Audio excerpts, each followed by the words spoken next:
Welcome to Transformational Thinking for Health Leaders. I'm Dr. Fiona Day, EMCC Master Practitioner, Coach and Mentor, and a registered Chartered Coaching Psychologist with the British Psychological Society. This is a podcast that will help you meet your most complex leadership challenges and transform your perspectives, helping you to become a more effective and creative leader with a deeper understanding of yourself and your own world of work. I'm committed to transforming health outcomes through my work and to supporting and developing outstanding medical and public health leaders who are able to thrive in complexity and chaos, bring clarity and compassion to those they serve, and improve health outcomes whilst also taking care of themselves in order to enable their own best work. I hope you enjoy listening to today's episode. Eva-Maria Graf is Associate Professor in Applied and English Linguistics at the University of Klagenfurt in Austria. She received her PhD from Munich University and increasingly focuses on the linguistic analysis of helping professionals, with a special focus on workplace coaching. Eva is the founder of Linguistic Coaching Process Research and led QUESCO, the first international and interdisciplinary research project on question practices in coaching. Some of you may remember a call out from me for clients who were interested in taking part in this research a few years ago, and I'm delighted to be able to discuss the findings with Eva today. Eva's also a trained coach and a coach educator and focuses on integrating coaching research and practice. Welcome to Transformational Thinking for Health Leaders, Eva. Thank you so much, Fiona, for this wonderful introduction and also for the chance to being here and to talk about my research and also talking about our collaboration, which you mentioned. I'm an applied linguist. The idea is to really work together with practitioners, something that's inspiring, relevant, and important. And, you contacted me, and ever since we have been in this wonderful exchange of ideas. Thank you very much for giving me the opportunity to share these ideas also on your wonderful podcast. Thank you. Thank you, Eva. Really kind of you and great to have you here. So, Eva, tell us about your early career and then lead us up to what you do now. This is quite some journey, actually. Both my parents were teachers of English or for English and French. So it seemed sort of normal that I would go into the same direction. And I entered university with the goal to become a teacher of English and Spanish.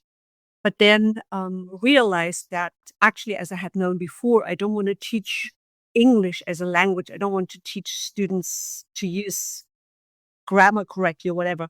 I'm interested in how people interact with each other and how language and human communication function. So I switched from the teacher's program to doing an MA, a regular MA in English linguistics, also took Spanish and German as a foreign language, and then graduated from Munich University with an MA, but actually not really knowing what this MA could be worth for. And then I went to Spain for 2 years I taught German. I ended up teaching German at a university in Salamanca or at the university in Salamanca, and did some translation, some interpretation, liked it, but knew it wasn't what I really wanted to do. And then a stroke of luck, the professor with whom I took my MA studies or with whom I read my MA thesis also invited me to become his PhD student and offered me a post. I returned to Munich, worked as an assistant at the English department again, and wrote my PhD on a totally different field, spatial language acquisition, and then graduated in 2005, again, not exactly knowing what to do with my interest in language and communication. So a friend recommended coaching, which I had not known at that point. And I started to doing some research and ended up entering a 2-year coach training program. And at the same time, but continued applying for posts at university. And when my first coaching training module took place, I also had my job interview at the University of Klagenfurt. And after some negotiations, I accepted this post. And ever since, with a few years in between doing something else, I have been working now at the University of Klagenfurt, but coaching never left me. And while I finished this coach training program, I am a professional coach now, although this is a rather, I love doing it, but my main focus is being an associate professor in applied linguistics. And I did my habilitation, which is something that that the academic system in Germany, Austria, and Switzerland, I think, requires, is sort of like the second book, a second PhD. And I did that, what you already mentioned, Fiona, I did that on coaching. So I was the first linguist to really look into the communication or the conversations that take place between coaches and clients to find out what's special about this kind of helping profession. And today I continue working in the area of coaching from a linguistic perspective. But as you mentioned, I'm also very much interested in gender or gendered discourses that sometimes also overlap with coaching, because when clients present their kind of identity, there's also often some kind of gender aspect involved, for example, and some other areas. But my main focus, and I guess what we'll be talking about today, is coaching practice, coaching research. Yeah, thank you. I mean, we're really lucky to have you here as a kind of, a world expert in your niche around coaching and linguistics and the overlap between the two of them, and a great description of your journey to find it. And I guess when you're doing something that's really unique, it doesn't, it's not something that you can see the career path when you're at school, is it? Absolutely, yes. Create that path for yourself. So tell us about the QUESCO project then. This is the one that I read about in the one of the coaching psychology journals, where you were kind of talking about it and what you were planning to do. And then I reached out to you when you were already a kind of like a good year or 18 months, I think, into the program, weren't you, to see whether you were interested in working with a coach to provide additional data. And tell us about it. So I know it was a €1 million project across 3 different countries, but tell us all about QUESCO and how you went about it. And, and then we'll move on to kind of findings as well. Yeah, thank you for this opportunity. So this is really still something that we are, as a group, really proud of, because coaching research is still something where it's not as prominent, particularly in linguistics, as other areas, such as, for example, there's much more research on psychotherapy or other helping formats. So the project idea was born many, many years ago. I'm part of the academic group in the Deutsche Bundesverband für Coaching, so the German Coaching Association.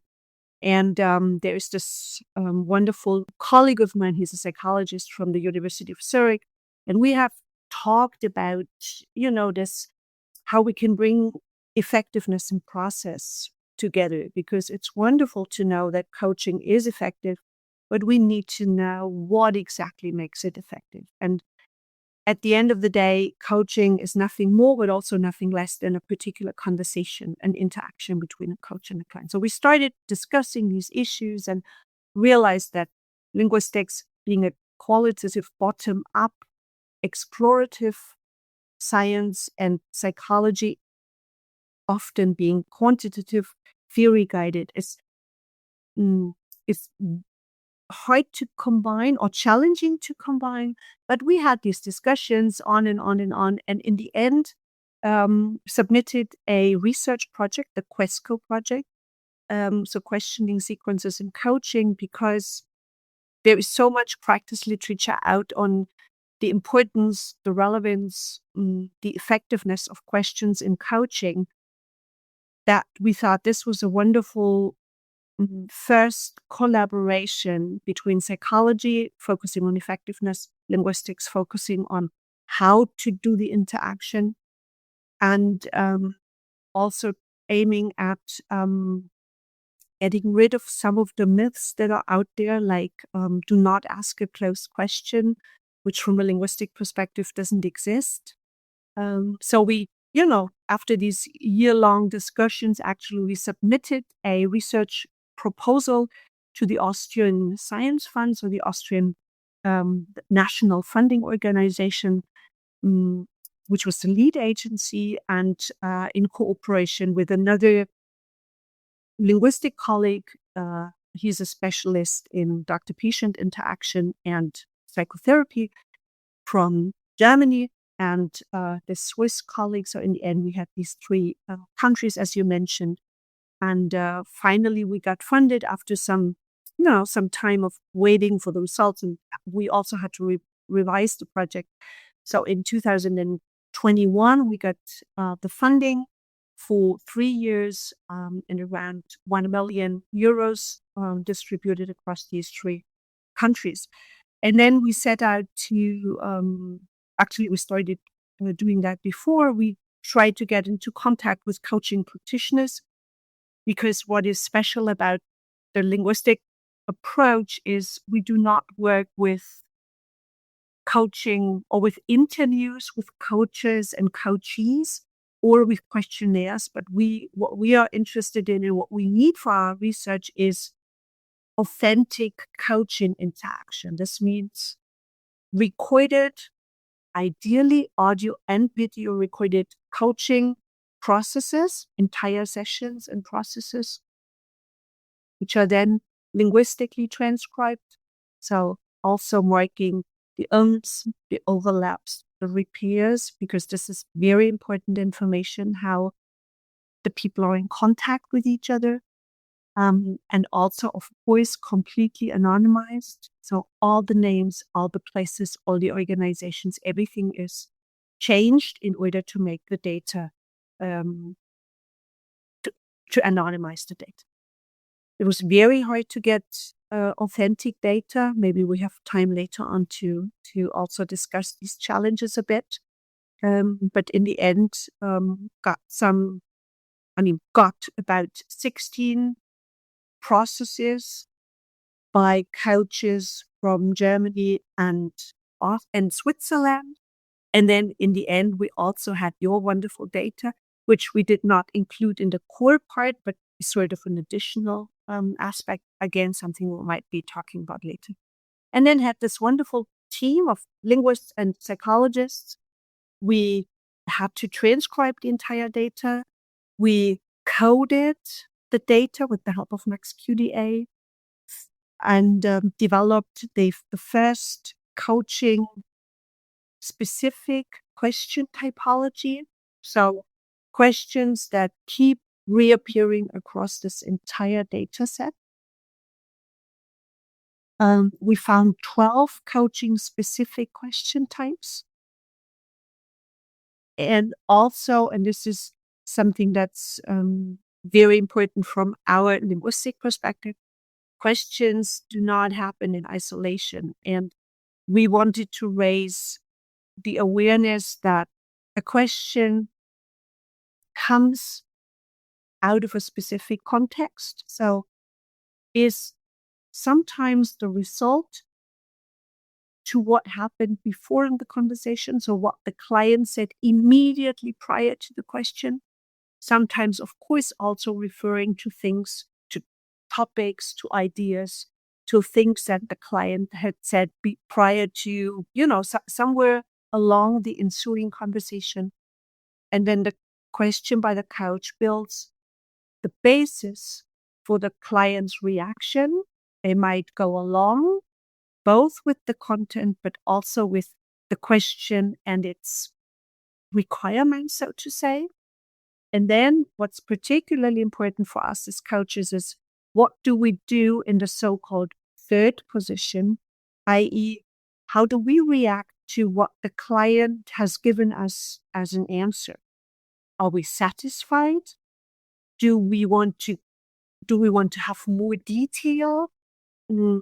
On which part of the client's response do we focus with our next either question or comment or evaluation? So we found these patterns of how coaching questioning sequences build the core part of a coaching conversation. So I hope this is not getting too complicated. So questions happen in a sequence. And what we found was 83% of the entire coaching conversations is made up of these questioning sequences. Not the question alone, but this entire question. So we can say, yes, questions or questioning sequence are the core element of coaching conversations, coaching processes, coaching sessions. So, I mean, I'm just absolutely endlessly fascinated by this. So there's 83% of the conversations are questioning sequences, and questioning sequences are not just one question and a response, it's a whole kind of sequence, including what happened before. So when I teach coaching, I'm always teaching it's a meta skill. You're kind of macro, micro, like in and out all the time, kind of managing that process. But really fascinating that you found this. And how is this different or similar to other research that you've done around therapy, say, for example? And, what are the differences that you've learned of, how coaching is different from training and how it's different from a social conversation with a supportive friend, Eva? So what's really interesting, and again, this people might say, yeah, we knew that before, but now we sort of have the evidence for that. We also looked into specific question types and compared therapeutic data and coaching data. And something, a very concrete finding here maybe to share is there is something that's called a question that requests examples. So very often in conversations, coaching and therapy, we would have something like, could you give an example for that? We found that in therapy, therapists had to ask this type of question much more often than in coaching, because coachees or clients offer examples themselves. They are much more detailed and reflected in their answers than on a general comparison, of course, clients or patients in psychotherapy. So very often they themselves offer an example to illustrate their point. This is, for example, something that, sort of confirms this hypothesis or this knowledge that in coaching we have mentally healthy patients, clients, people who come to coaching often have thought about their concern or their questions for quite a while. They are attentive, they are self-reflected, and then the coach sort of channels this in a particular manner. While in therapy, there is much more work to be done, I would say, in the sense of getting these insights and this reflecting process going. So this was one of the findings with respect to therapy. And the other question or the other part, this, where coaching differs from a conversation with a good friend who might also, help you out when you have a question.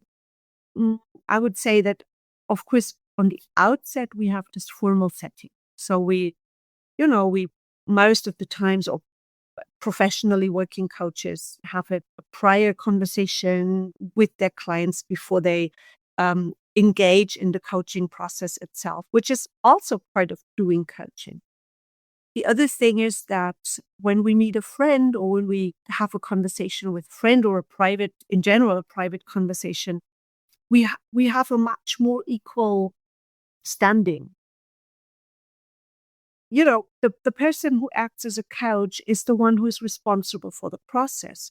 They take the time, or they sort of focus on the time. So if it's a 60-minute session, they make sure that towards the end, there's enough time to wrap everything up They explain what they do. They also guide the client through the process.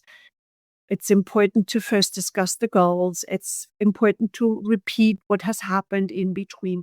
So following or pursuing specific goals that turn this conversation into a professional coaching conversation with respect to, or with in contrast to an everyday conversation. So it would be pretty odd if your best friend said, let me wrap up what we talked about today. Or, how is the process going? Is it okay? The speed, things like that, what we would be doing as a coach. And so it's this responsibility that that is translated in how we have the conversation. And also a difference is that while we might ask similar questions, they have a different function. So when you ask your client, Fiona, how have you been? Or, how are you? Then your professional client and you as a professional coach, you both know that it refers to the focus of your coaching conversation or the focus of your coaching engagement. While we do talk about personal issues in coaching, it's always related to our professional issues. Well, if my best friend asked me, well, Eva, how have you been? I say, well, I have this wonderful podcast with Fiona today. But, it's not, it's like an open question. So these are some of the differences. It's really interesting, I think, about the kind of, it's in coaching the greater, it's more explicit around the different roles. And so like the coach is very clear, everything's contracted for, the coach's role is very clear, but also like you were saying, the client role of is that kind of coachability topic, isn't it? Like they're there because they want to kind of engage and explore whatever kind of professional goals that people want to work on, and they kind of like, they know the deal. Like it's not that you kind of can just kind of sit there and not kind of have ideas. So you need to prepare for the session, and you need to kind of absolutely increasing, like grow your skills in reflectivity and reflexivity in order to be to kind of get the most out of it too. Something around that, wasn't there? And I suppose I wanted to take part in this research because in the my former medical career, there's so much research that doctors who take part in research have better outcomes for their patients, and also indirectly for other patients in kind of the system as well. And I know we don't we're very clear about that coaching is effective, and you're kind of part of trying to understand why. And I would love one day to be able to research like the additional benefits to the client from the coach taking part, being actively engaged in research. But notwithstanding that, level of research we can't do at the moment, I guess I'm curious about, what do you think this means, in terms of the research? How can coaches use your research to help them to have greater impact? And what does it mean for educators, coach supervisors, in terms of the kind of the insights that you've had from this research? I think, first of all, it is this making explicit what we think we know, in the sense of what I think I mentioned before. We work with transcripts, so we need the recordings, and then we need the transcriptions of the recordings, because this allows us to, first of all, from a research perspective, to go back and forth and to really trace patterns of how coaching conversations develop, where certain misunderstandings occur, things like that. But also, I know, coming back to or focusing on the question that you had, or that you just contributed here, I think that this reflecting on one's own practice on this conversational micro level is something that hopefully adds another layer of professionality to one's doing. to realize that it's in our research, what we found was we do not want to, and we will never tell people this is the way you should ask a question, because everybody is an individual and everybody has a particular style. Each and every interaction with your client is a unique encounter between the person and you, which will never happen again.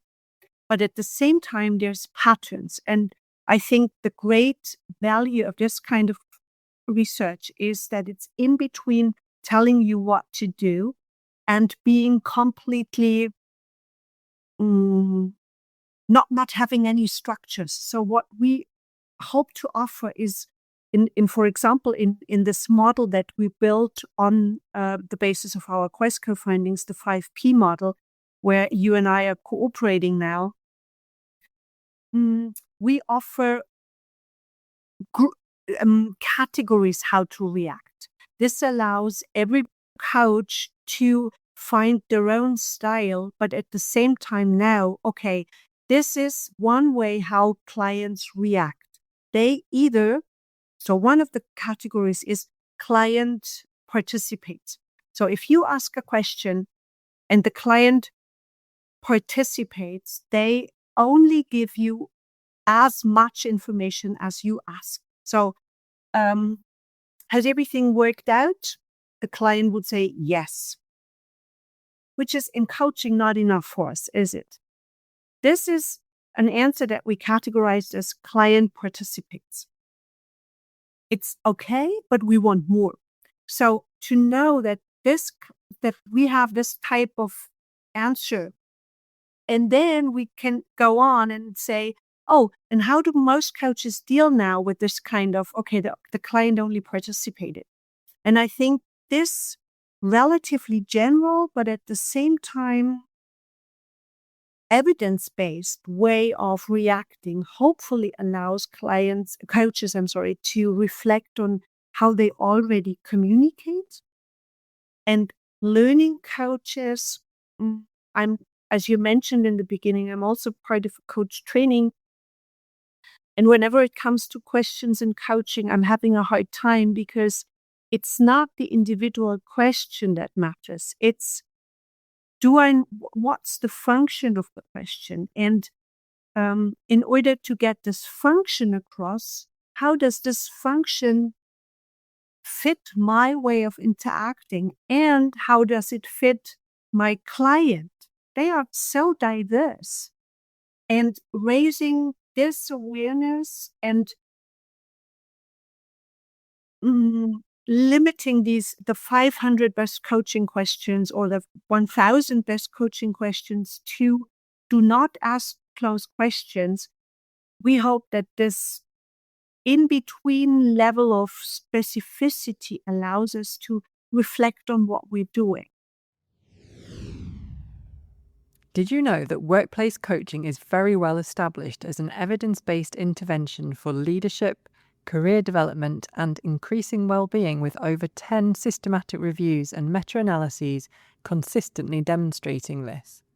It's also been found to be very effective in a recent systematic umbrella review of leadership training in healthcare specifically, as well as in other systematic reviews and meta-analyses of medical leadership development. And did you also know that coaching psychology, a subspecialty of both coaching and also of psychology, was shown in a meta-analysis to be even more effective? If you're enjoying this or any episode, please would you help me as a coach and coaching psychologist to contribute to transforming health outcomes and supporting health leaders by sharing my podcast with a peer or colleague. Thank you, and now back to the podcast. And this is really, it's at the heart of evidence-based practice, isn't it? And like you say, there's, 1,000 best coaching questions out there. For me, I suppose what I'm always thinking is, what core biopsychosocial processes do I need to target with this client, with this goal, or these goals in this situation, and then kind of using that as that's always at the forefront in in my micro level communication. And the 5P model, and how do you see that going forward? So at this point,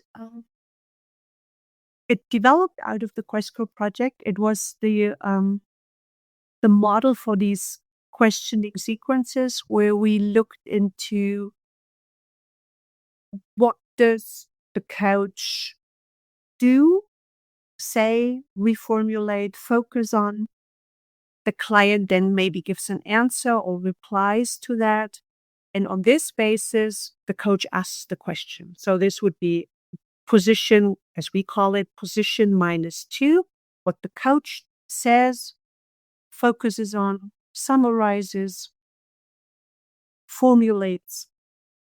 The client in the next position reacts to that, and then comes the coach's question, followed by the client's response, and again followed by the coach's reaction to client's response in the third position. And this is something that is, of course, not coaching specific. These positions is something that you and I also have. Yeah, this is something how conversations develop.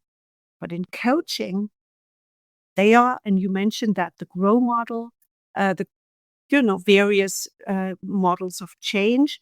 According to the phase in coaching, we adapt this model in the way we ask questions, in what we focus on, in how we formulate things, how specific we can be. And the idea now is that you and I and my PhD student from the project will now get together and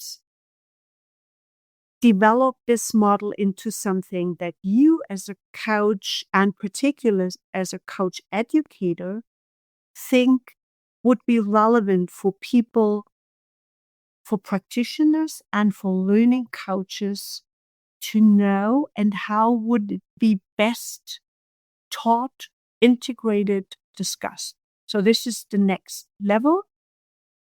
The model was developed in the project, and now we sort of want to prepare it, adapt it possibly to what we as a group, now practitioner and researcher, what we think would be a best way to promote this model that, as a helping tool. Yeah, great. Well, really excited to see what happens, and thank you for inviting me to be part of that kind of. Thanks for being part. Yeah, thank you. It's the kind of, the knowledge translation is so important, isn't it? And I know, we've done quite a bit for the British Psychological Society and the European Mentoring and Coaching Council in terms of sharing the learning as well. So look forward to seeing or actively contributing to the 5P model. And I guess kind of, Eva, thinking about yourself as a leader and leading this project, the several years beforehand, the years of doing it, the years of the kind of the dissemination and the knowledge transfer and the next steps. What have you learned about yourself as a leader from this experience? This was a really challenging experience at times, because I think it worked out 95% of the time. We worked together wonderfully as a team. All my colleagues, the student assistants, the PhD students, were highly committed to the project. And I think this is something that maybe there's a difference. I don't know. I've always worked in academia, between academia and organizations, because I wouldn't even talk about my work. This is my hobby. This is my life. Yeah. So this is like doing research is my life. I cannot expect it from everybody. And of course, I sometimes did. And it worked out well, and most of the times I have everybody worked on their projects or on their questions. We got together regularly. We discussed findings, but I did not control people. I considered them responsible and also more than capable of what they were doing. And this worked with everybody who was as eager as we all. And it did not work with one person, which I guess I did not do a good leadership job because I did not reflect on that sufficiently. So this is a learning process. Next time, things need to be made more explicit. What does the person expect? What do I expect? How do we work together? There seems to be this, I don't know, the scientific habitus that people just, love what they do and do it all the time and, make sure that everything prospers. Learning, no, it's not something that's just out there. And I think this was my responsibility. I should have talked about that more explicitly. And I will do so in the future. I think that's my big learning from the last project that, yeah. Yeah, thank you for sharing that. And I guess there's something around an incredibly complex thing that you were doing across 3 countries with groundbreaking interdisciplinary research, wasn't it? Working across linguistic psychology and coaching. And yeah, I can hear you've got some kind of reflections around your leadership. But I suppose what I really hear is that, your passion and your commitment, and they kind of you live, breathe, sleep. It's passion for your research, and I guess there's something that must have really kind of been a glue that held it all together as well over that long period of time as well. Yeah, thank you for sharing that. And in terms of the future then, what's on the horizon for you, just in terms of starting to draw things to a close? So currently we, building on the QUESCO findings, we submitted a research proposal for a follow-up project, which would be, or hopefully will focus on the working alliance, this established success factor in psychology. Again, something that is established, but at this point, we do not know how do we put it into practice. So, how do I as a coach, together with my clients, or you as a coach, Fiona, how do we really do bonding? Of course, we have this feeling and we know it, but how is it actually done? What are practices of good bonding? What are practices of good establishing the goals and the tasks? Again, we will be working with psychologists, this time in a different manner. This time, the psychologists would use their working alliance inventory and mark the instances of working alliance. And we as linguists would then look into these instances and see what's happening on the language level or on the interactional level. This is one thing. And I hope, so please, fingers crossed, we should get notice by November, end of November. This is one big thing. And the other thing is something completely different. We also submitted a project on gender-based violence in academia. So this is the gender issue that you mentioned in the beginning. That is sort of my second hobby horse and research focus.